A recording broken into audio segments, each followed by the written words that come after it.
Hello， 各位花花营业中的粉丝朋友们，大家好，我是亚伦。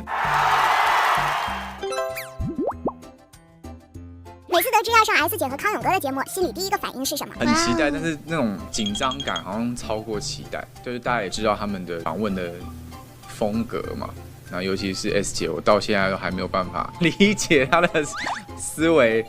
这个人是谜样的生物。害怕 S 姐和康永哥问你什么样类型的题目？我其实都害怕。我的害怕是因为我不知道要怎么样去应对他们丢这个问题想要的回答。艺人面对尖锐问题不都是有官方回答的吗？你知道的有哪些常用官方回答？比如问到感情，最多就是好朋友嘛，好像挖了个坑给自己跳。还有目前有什么工作，就是说都还在谈这一类的。还有什么尖锐的问题？要不然你们问我，可以帮忙官腔回答。所以现在是单身吗？对啊，看缘分嘛。对啊。节目会拍摄家里的情况，你家是很干净的吗？我家其实算干净的，但是一进来大家可能会比较被吸引的是狗狗的玩具很多。有没有哪些东西是先藏起来的？好像没有你是想说有没有什么震动的东西？小朋友，你是否有很多问号？你花钱是属于比较理性的，还是比较冲动？因为自己不客观，行径上冲动的，比方说跟他就是看了车子，大概看了2次，然后就问说怎么样，到底可不可以买？他就说我觉得可以，然后我就说好，然后就买了。这类的冲动这样子。你有时间开车吗？我很喜欢开车，我觉得开车的时候是我最放松以及最爆冲的时候，就是2个极端都在里面。我是开车是很没有耐心的人，我不会一直按喇叭，但是我会一直翻白眼，然后我就一直在车子里面念说到底会不会开车，帮我帮你开啊。然后或者看人家倒车入库的时候，倒3、4次，我说excuse me， 我在后面。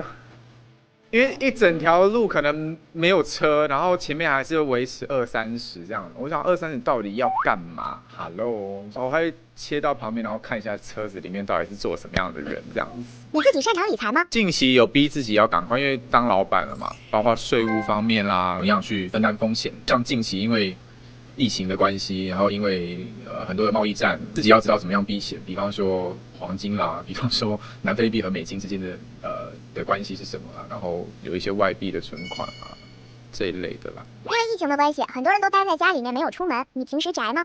我是蛮宅的一个人，平常没事不会要出去玩，或是去夜店，或是干嘛的，打电动、看影集，做一些家事哦。然后我喜欢吸地啊。不是徐熙娣，我是真的是，因为我喜欢戴森的声音。自己做的家事才发现，家庭主妇真的很了不起。然后有在工作的女性，已婚女性更了不起。所以各位老公们、各位孩子们，帮忙分担一点，我觉得可以增进婚姻的关系。你有一个微笑唇，大家都说你的微笑唇会比较撩，很会亲人。亲是真的蛮会亲的。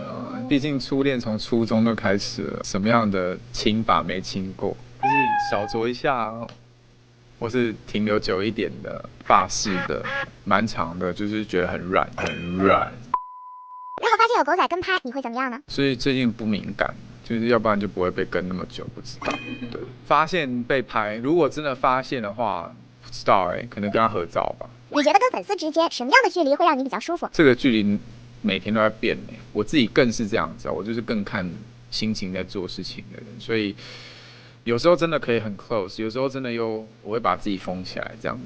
这样粉丝会觉得难以捉摸，很受伤吧？会很受伤，还好啊，我也是好久追 Kobe 追好久，他才终于回我1次而已啊。现在工作状态和生活状态都蛮好的，会不会有一天突然就说我想休息？我觉得这一天应该不远，我觉得演艺圈就差不多吧，就是这样。当然他还是有很多值得去努力的地方，但我觉得整体环境的灵活性变得比较少。不知道，我还是很乐观，只是这一天我觉得还是一直都在心中。之前飞轮海队友陈映如和好友乔乔公布婚讯，你的反应是？要演得很惊讶，哇，妈，还真实的就他们中间的事情我不是那么清楚，但也知道就是分分合合，然后乔乔就一直都还蛮爱的。我们拍爱是百汇的时候就开始很久了。有送祝福和红包吗？祝福已经有说过了啦，因为毕竟2个人都跟我拍过戏，然后另外一个演女主角，然后又是队友，不祝福也太奇怪了。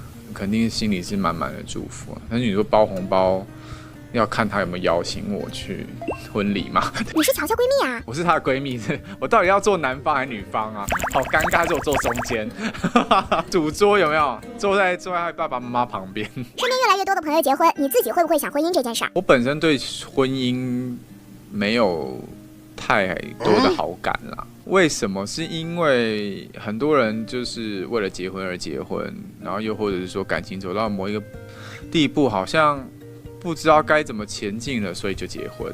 然后结完婚之后，一段时间又不知道该怎么前进了，就生小孩。我这个人通常在情侣吵架或者夫妻间吵架的时候，我都是劝离，我不会劝和，因为我觉得没有必要拖着彼此。如果你们彼此都不愿意为对方去做改变的话，重新打从心底改变的话，那不要再烦了啦。因为我觉得人生很短，太短了，你为什么不为自己开心的活？所以我觉得婚姻我是很不屑的。说实在，我是很讨厌这2个字的，因为我觉得那个束缚是很奇怪的。当然，如果你们是真爱，我是完全 OK。但是我看到大部分80-90% 的人都是，要么就是时间到了，要么就是爱情长跑很久了，然后好像觉得不知道该怎么办，然后就结婚。可是问题是，女生想要生孩子，为什么一定要生小孩？你又不是生小孩的工具，没有必要啊。人口已经这么多了。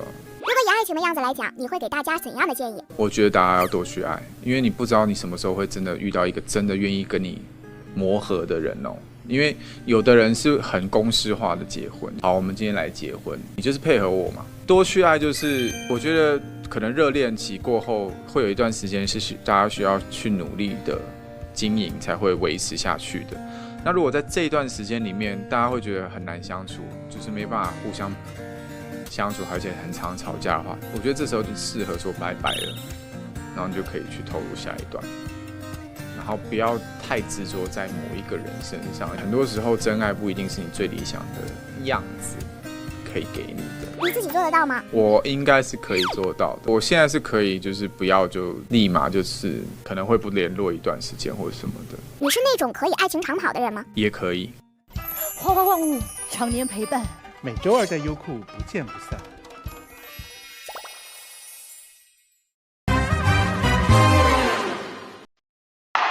作为一个男生呢，好像就觉得男生与男生之间有哥们的情谊是天经地道的事情。可是，一讲到女生之间有非常亲密的情谊的时候，就会觉得你们真的是朋友吗？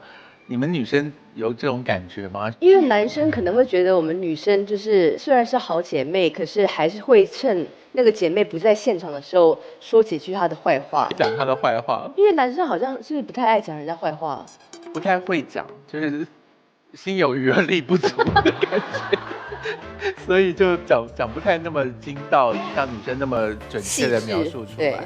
所以女生是自己有察觉到会讲一些姐妹的坏话的，对。然后女生也能够体谅你不在场的时候，别的姐妹讲你的坏话。不能吧？不能，没有那么心中开阔，只能讲别人，不能别人讲自己。就即使我去上个厕所出来，我就会说是不是讲我坏话？是不是？是不是？他们就会说你真的疑心病很重哎，干嘛讲你坏话啊？就是你自己造孽造多了，就以为大家都这样子啊。好，你现在所收看这个节目叫做什么呢？我忘了，骗你的啦！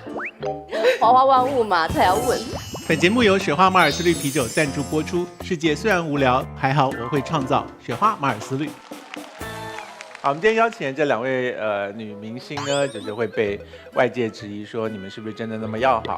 然后他们2个人不管在造型上，还有工作态度上，有一些很有趣的部分，跟 S 对照起来也挺好玩的。就是怎么说？就是因为你们都很做自己啊，可是3个人做出来会有各自不同的自己出现。所以另外2位嘉宾也是很真实的人吗？你大家可以试试看他们真实到什么程度。好，我们欢迎他们2位进场。欢迎王菊还有薛凯琪。王菊选秀节目出道，靠逆风翻盘向阳而生，让大家熟悉的新生代独立女性。薛凯琪入行16年，歌手、演员、导演全面发展的百变女神。本期我们就来研究一下这2位当代独立女性现在所面对的生存压力到底有哪些，并展现各自的解决之道。Hello，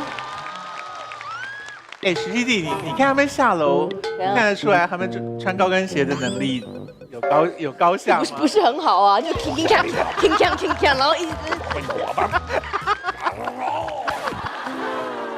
S 姐好，你好，嗨，亲爱的，再次见面。康永哥，哎，康永哥好，你跟他很熟啊？没有，因为上过我们挺好的节目，对。因为王菊做了一件事情，让我们两个都很尴尬，就是他来上我的节目的时候送了我一个皮夹，然后我在节目中就理所当然的问了我的搭档说：“你应该有礼物吧？”然后那女搭档说她没有。你为什么做人这么不周到啊？因为就是不够贴心嘛。还是说你只喜欢蔡康永，并不喜欢另外一个人？因为我其实也有给你准备那个我代言的彩妆，但是可能康永哥就用不了。你怎么知道他不用彩妆？他私底下很爱化妆哎，消耗量很大，他眼影，哇塞，这么每大天卸妆要卸2个钟头才卸。欢迎两位，请坐。好，王菊今天穿了勒腰的衣服，这是一个宣誓嘛，就是腰回来了。主要是为了暖和。我本来还有准备一套衣服，我觉得那套衣服可能上场就会被 S 姐吐槽太隆重了。你这个算是我们访问过的来宾里面最隆重的一套，是吧？是吧？因为上我们节目的来宾没有是肩膀是这样子的，所以你待会儿要换。我不换，我不换。没有来宾，因为中间还换衣服。主角，学校学。他们两位一出场的时候，我其实第一个想要请教的事情，就是一个男生依然非常没有概念的事，就是男生，我今天第一次注意到你的眉毛，对，我被拍戏被剃了。你有在乎眉形吗？我完全不在乎，因为我为了聊眉毛这件事，我看他我才会第一次看到眉毛这件事。眉毛很重要。然后我知道王菊对眉形很重视。对，我知道 S 姐对眉毛对称这件事情也很重视。对，我不懂不在乎眉毛的人是怎样的心情活在这个世界上。就是他不就是为了挡住汗，他没有别的事情。不是啊，不是只是为了挡住汗吗？你眉毛如果一画的不对，你整个脸的情绪都是不对劲的耶。你有勇气接受王菊对你的眉毛的评鉴吗？我眉毛就是很适合我现在的脸型啊，对不对？我看一下。讲评一下，讲评一下。我觉得今天画的也蛮对称的，但是 S 姐故意就眉头画的稍微窄一点嘛，因为我感觉你是眉峰后面这段是比较宽，然后前面是比较窄的，所以呢，就你的特色嘛。我眉头窄，碍到你啦。眉头怎么样？要窄一点。你是觉得说我应该同等宽，是不是？不是，我就是因为你让我点评嘛，我就只是把我观察的说出来而已。哦，分析他。对。然后有适合他吗？我觉得挺适合的，画了这么多年了。怎么样？你言下之意是说我这个人都没有在改变，是不是？不是，眉毛对一个人的脸型有那种定框架的作用嘛，所以你定完你的框架，你不会一直去改啊。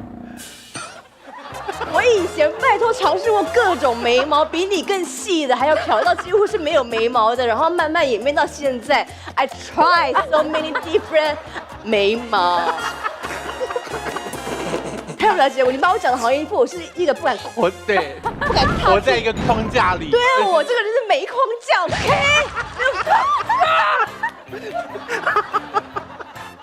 好，那你看他的眉毛，就这样啊。可是这个很费工吧？不会啊，就如果你会打勾勾的人，就是一定会画这个眉毛。倒勾对啊。所以请问凯琪，你碰到女生的时候会打量对方的眉毛吗？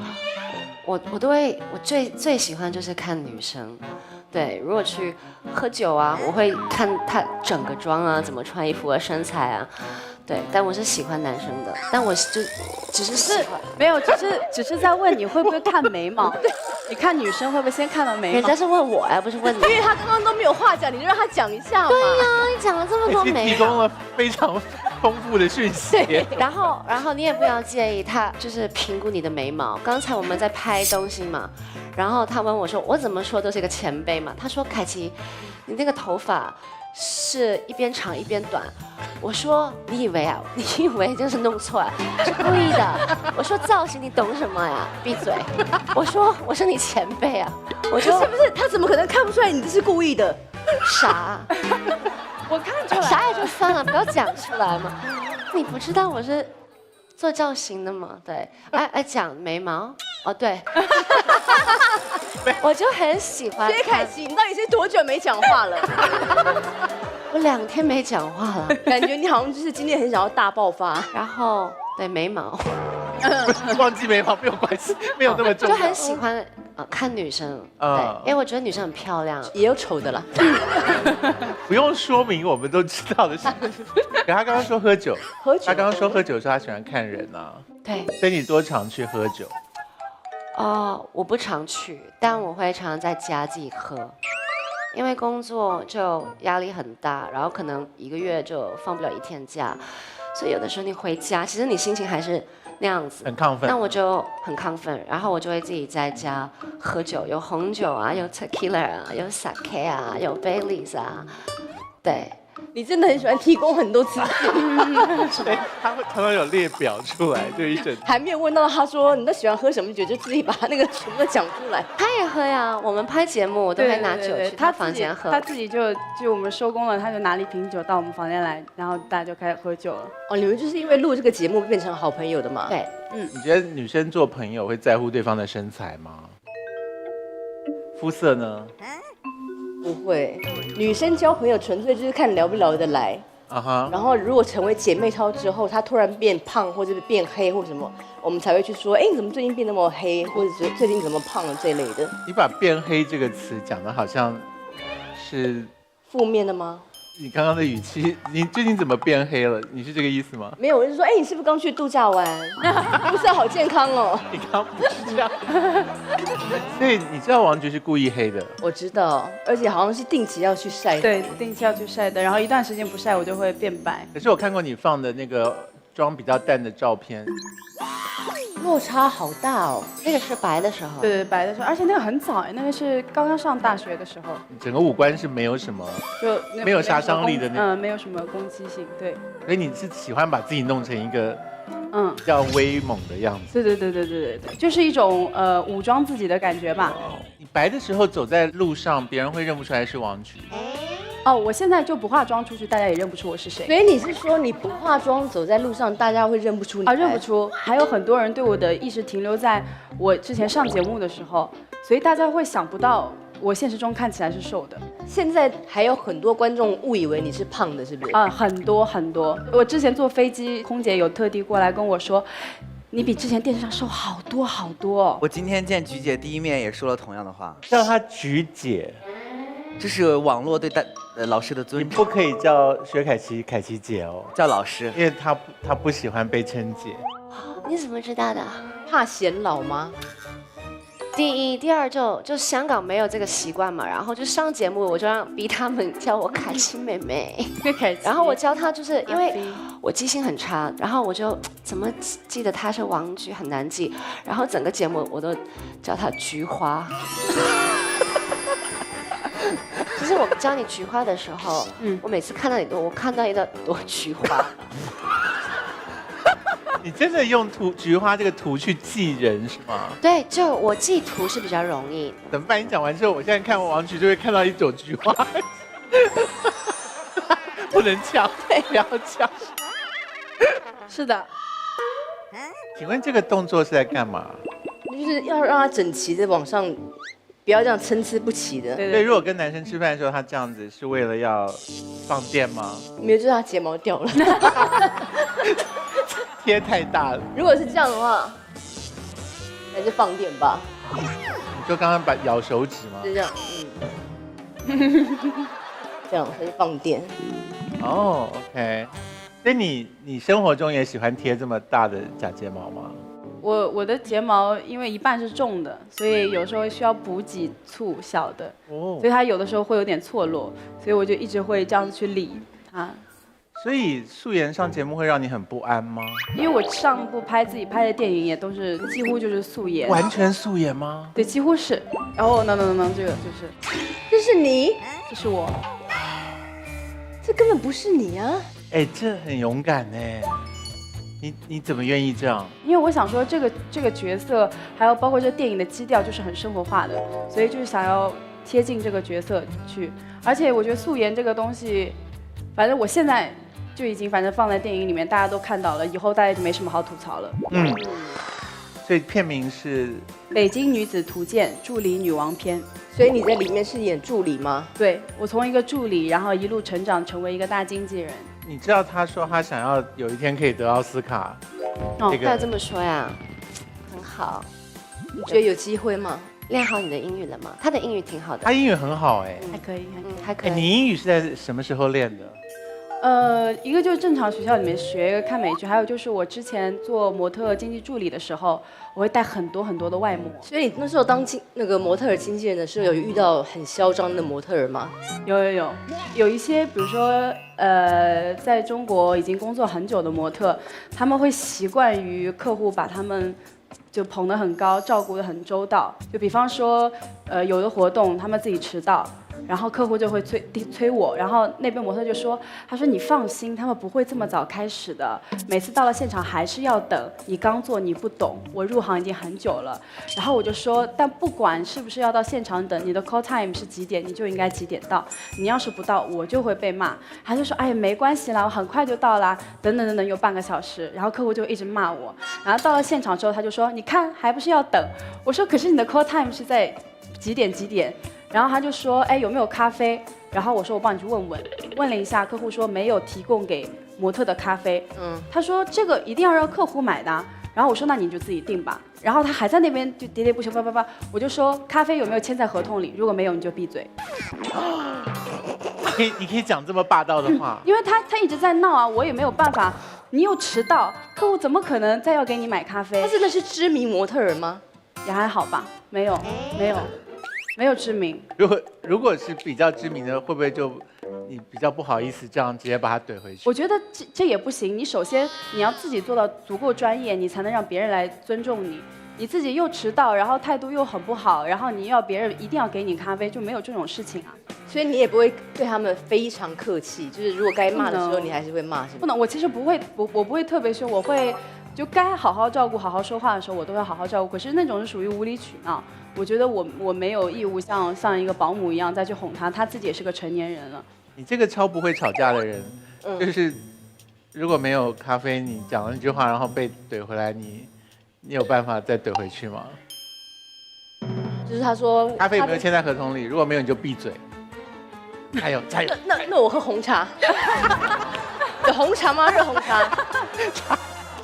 他也没有在合同就没有提到饮料啊，为什么要喝东西呢？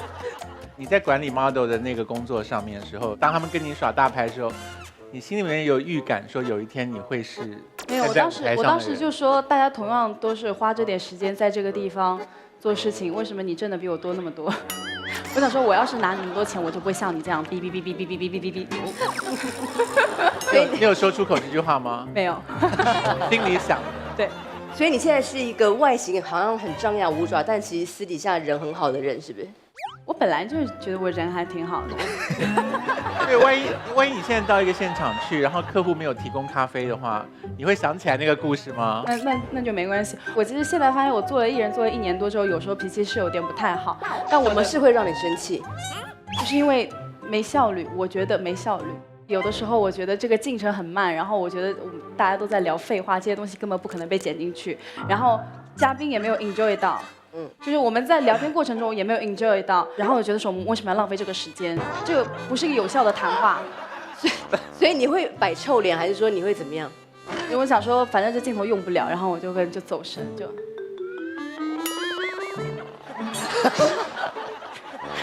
主要是我觉得自己就。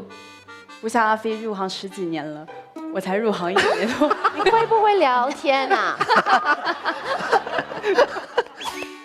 哦，我要说，我刚才来到这儿嘛，然后又补妆了，然后他说你应该上过他们之前，他跟我说上过之前的节目吧。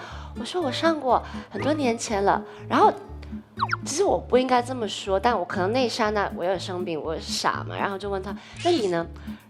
那他又说，他就说没有不就好了吗？他说我没有，我才入行1年呢。你也太脆弱了吧，薛凯琪！他这个答案没有什么过分。因为他很好笑，我每次只要说到有关于时间的那种长短，然后年纪，他就整个会被戳到。然后，但其实很烦。其实你们俩年纪是不是差不多？没有，他真的是比我大挺多的。但是，薛凯琪，回来。不要听那个啦，那是要花钱制作的。薛凯琪，这叫做忘年之交，就是。你本来不说人家不上网去搜我的年纪，因为你看起来很年轻哎，薛凯琪。不是你让我把话说完，但是她真的是我见过的就同等年纪的女艺人当中保养的最好的。这话也帮不了忙了，最好的。你不要再讲。还讲，我如果到你这个年纪，如果我是你，我闭嘴。你怎么每一句话都可以把人家惹毛啊？这很有意思啊！我如果是你的那个年纪的时候，我讲完这句话，我就被人封杀了。哎，薛凯琪，你要慢慢习惯这件事啊，你没得挣扎的，就是会有越来越多人说，看你的节目长大，看你的电影长大。这件事情我已经就是看透了。对的。但我觉得他还是挺诚恳的，除了就是老提我的那个年纪之外。比如说，他如果真是觉得我哪里不对，比如说他觉得这个发型原来是错的，我就看不明白哪儿错了。你还在这一段吗？可以过去了。我觉得你很纠结这个人。到目前为止，你有觉得他们2个人是好朋友吗？我觉得他们2个，因为是在节目上才成为朋友的，所以应该没有那么坚固的友谊。你们有跟彼此讲过心里真的很深的秘密吗？有。每个晚上，其实我们拍完节目，因为他住我隔壁嘛，然后都去那边吃宵夜，因为他跟一个女生住在一块，豆子，然后我们3个也是很好，然后我都会带零食去他那边的，然后做面膜，然后聊天了，然后他们讲给我听的那些故事，都会让我哭了好像2次。哎，对，他很容易感动，很容易哭。其实我跟豆子在讲自己这些故事的时候，我们都觉得还好，然后他自己在旁边，说你们太惨了。然后我一开始会觉得很做作，我想说太夸张了嘛，也没有在拍。那时候应该摄影机有加在上面吧？没有，我们确认都关掉了。我们确认都关掉，然后就发现他真的是一个很容易，就是他是个共情能力很强的人。所以菊花，你可不可以讲一个故事让我？你可不可以讲一个故事让我听听看呢？我没有，因为你说他做作，我想说是不是真的很可怜？我觉得我没有什么很惨的经历啊，就还好，因为我觉得都过去了，所以你让他哭的那个故事你还记得吗？没有哭的，我哭的是另外那个女生，我们3个人在谈。他可以讲另外一个女生的故事。另外一个女生是谁啊？我不想听啊。没有，你就听这个故事，我就讲，如果我当做是我的故事来讲，你可能会难过。就说那个时候我们没有什么东西吃，然后因为老师需要控制我们的体重，就不给我们东西吃，所以我们就偷吃学校医务处的那个板蓝根。后来医务室的老师就发现我们都在偷吃板蓝根，因为甜甜的，他后来就不允许我们吃板蓝根了，我们就只能吃草莓味的牙膏。所以哭点在哪里？他就觉得很惨，然后他就我觉得超好笑的啊！吃草莓味牙膏很好笑啊。没有，是因为我们那个晚上，而且吃板蓝根你会不会变得太健康啊？